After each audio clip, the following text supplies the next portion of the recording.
What's up, Lemon Heads? Welcome to another episode of From the Yellow Chair. I'm Crystal, and today I'm riding solo, and I'm going to talk about how you can work really hard to build team buy-in around your maintenance program and honestly, anything new that you have coming out for your business. Because listen, culture eats strategy for breakfast. And so we're going to talk about how to build a culture, how to build excitement all around maintenance programs and other new things that you have coming out in your business. Let's do it. Let's sip some lemonade.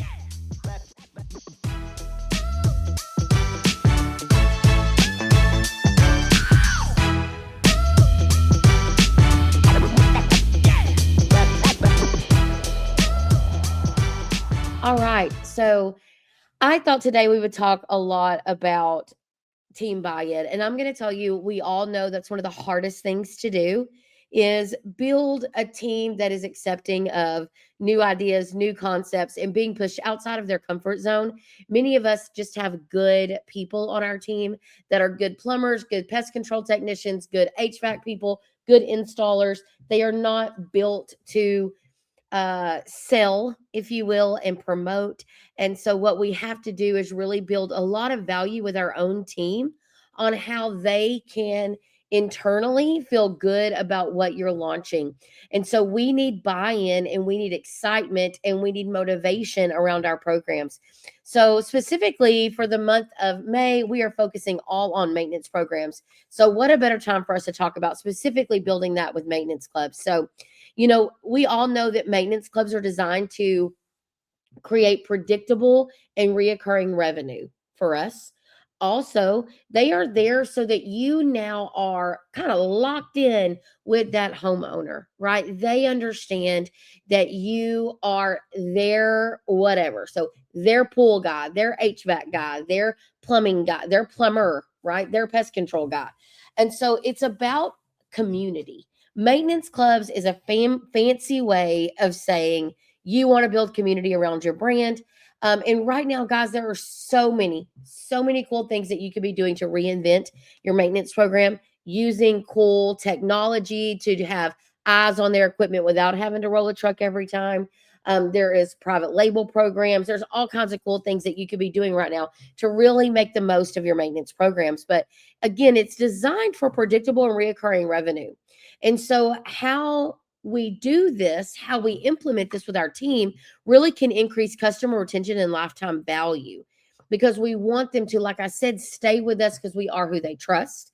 And then also building up lifetime value. So, if they've used you when their system is 6 years old, now you're right in the prime of when they're coming of age, and you just want to keep that system in your database and keep working it, right? Keep making the most of it so that we really understand when they need a new system, when they need new IQ, when there's an issue, you are who they call. And that is the whole strategy behind maintenance programs. Now, listen, I'm an OG. I'm from back in the day when we launched an ESA agreement, a Texas Tough agreement at our business back in the 90s. Carrier came out with Texas Tough. We launched it and we were like, hot dog. We were doing I think it was like $9 a month or something. And we were doing this, going out and building these programs. And guys, it was a game changer for our business, but we also were really good at making sure that the technicians understood the goal here was every time we were out on a problem call, we were asking them, are you a Texas Tough customer? Every time we didn't, social media was not a thing then, but when we were talking to our customers along the bottom of our 2-ply or 3-part invoices, right? Shout out to people that did actual handwritten invoices that were, that I had to decipher every Monday morning. But down there it said, ask us about our ESA program. And so we were doing cool things before cool things were cool. But what this did was it was always in our clients' faces that it was an opportunity to join our community and join our program. And so I think right now what you get is with a strong play on buy-in for your team and with a strong maintenance program in itself. So it takes both. We've got to have a well-organized, structured, and branded maintenance program that your team can answer into why it's good. Right. So it would be like, I used to work for Coca-Cola and we would launch products all the time. So we would launch Full Throttle energy drinks. We launched Tab Energy, vitamin water, right? We launched all these things, and I would drink it, be like, this is not for me, right? I'm a Dr. Pepper girl, but this is not for me. And so I would go through there, but I would go find the good things about the product, and that's what I would talk about when we were doing product samplings. And so it's the same thing here. You really need them to get to know and find the value in the maintenance program so that they can authentically and naturally present it on calls. That is important to this. But also just emphasizing to your team that how it reduces seasonality, instability, how they can have a more stable workload utilizing maintenance style programs. This is not rocket science. This is literally how we utilize maintenance programs to bridge gaps, but also build community. We want to make sure that we are building strong followers to our company, raving fans, I call them. Just, I want them to be raving about our products and our services. And the best way to do it is to get them on your monthly maintenance plan and then feed them content every single month, whether it's a newsletter or whatever you want to do there. Give them little, hey, for our membership only, you get this, you get that. You need a whole strategy around your membership programs, right? And so I think you have to connect it to the technicians and the CSRs and your plumbers, whichever it is, to their personal benefit. Why do I, as a technician in your company, need to sell more of this maintenance program? So, explain to them it's job security and consistent hours. So it is how I keep you busy and keep the lights on in this place during shoulder season, right? It does also lead to more sales and more opportunities. So, you're going back to a home, you start building up some rapport, and then you've been trying to sell them the new IAQ that you're pushing or an upgraded filter or anything like that. And it is just more opportunities already with a lot of trust and authority in that space. So they already trust you to be on their program. You're already the authority for them. Now, as you present other options that are good for them, they're more inclined to take them, right? And then also, I mean, selfishly here, you have really good potential for bonuses and commissions and spiffs or whatever you call them. But as an owner, it has to be a motivator. Trust me, those of you that get in your feelings about this, nobody's getting rich off that $25 that you're giving them for maintenance clubs. So we can probably take a few steps back, settle down about that. $25 for every membership club that they sign up, but celebrate those every month. Like our membership master for the month of May is, Jaden, and he did a fantastic job. He sold 10 new maintenance club members this year. What you celebrate gets replicated, right? So, and it say, hey, he's walking away with an extra $100 this month or whatever it is. And listen, you want to look like a real hero, say, you know what? Because you're our maintenance club master for this month, I'm doubling it. Here's $200. Y'all, this is not rocket science. You're not going to go broke spiffing and bonusing maintenance clubs.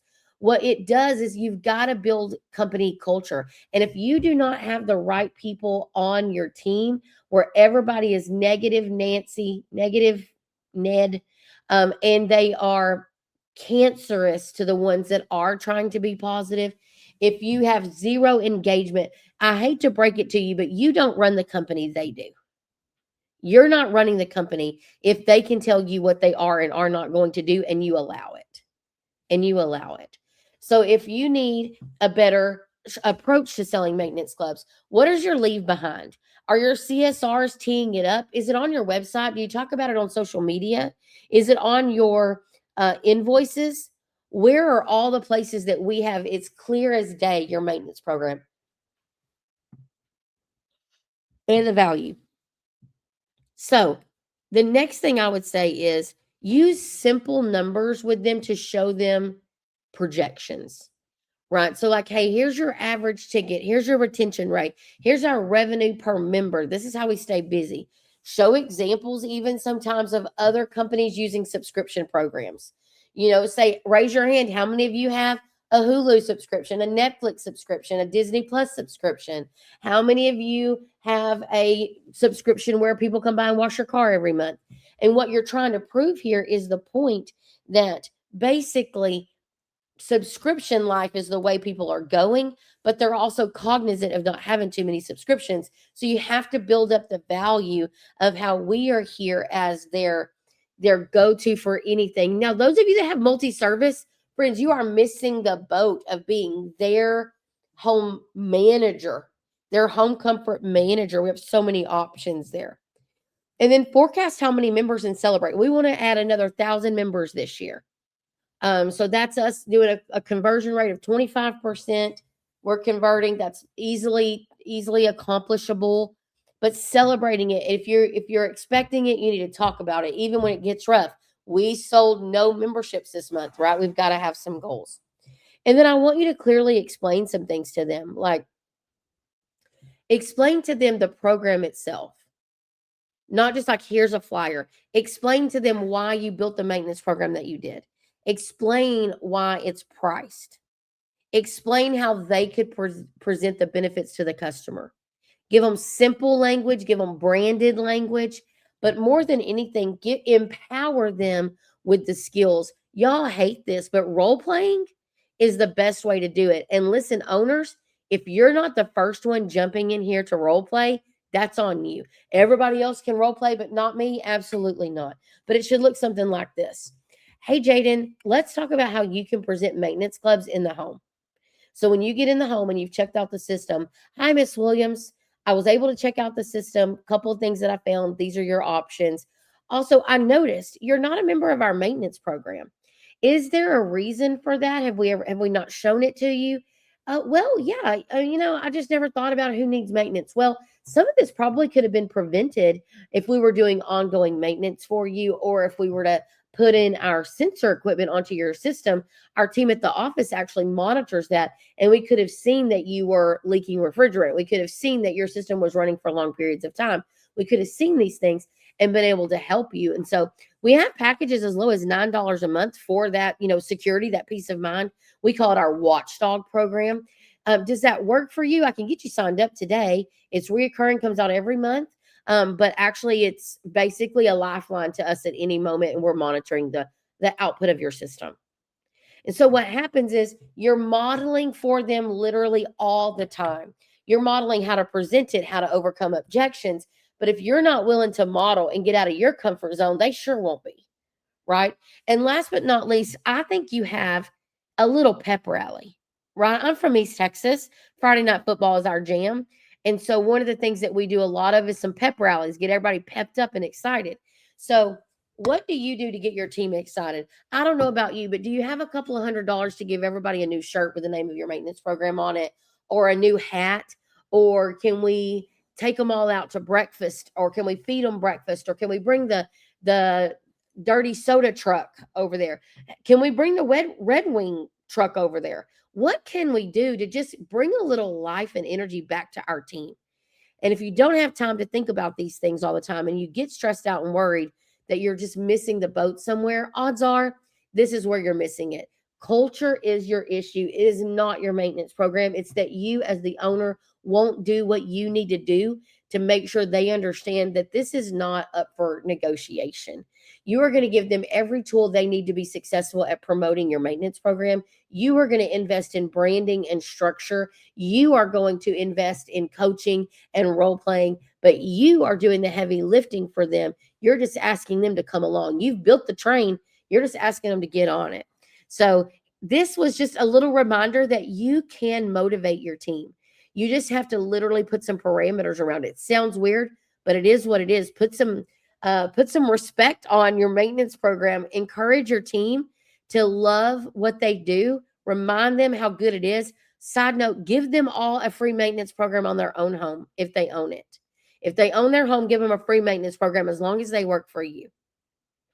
Right? And if your team doesn't love maintenance, you're not showing them opportunity. Show them opportunity and how that works. Show them how you're able to keep them busy. So we can't love every aspect of our job every single day. Right? So this is my encouragement. Speak up, put parameters, and run your company, all while using maintenance programs to build long-term customer cultivation and lifetime value increases and grow your company. Best of luck. Good luck for the rest of May listening all about maintenance programs.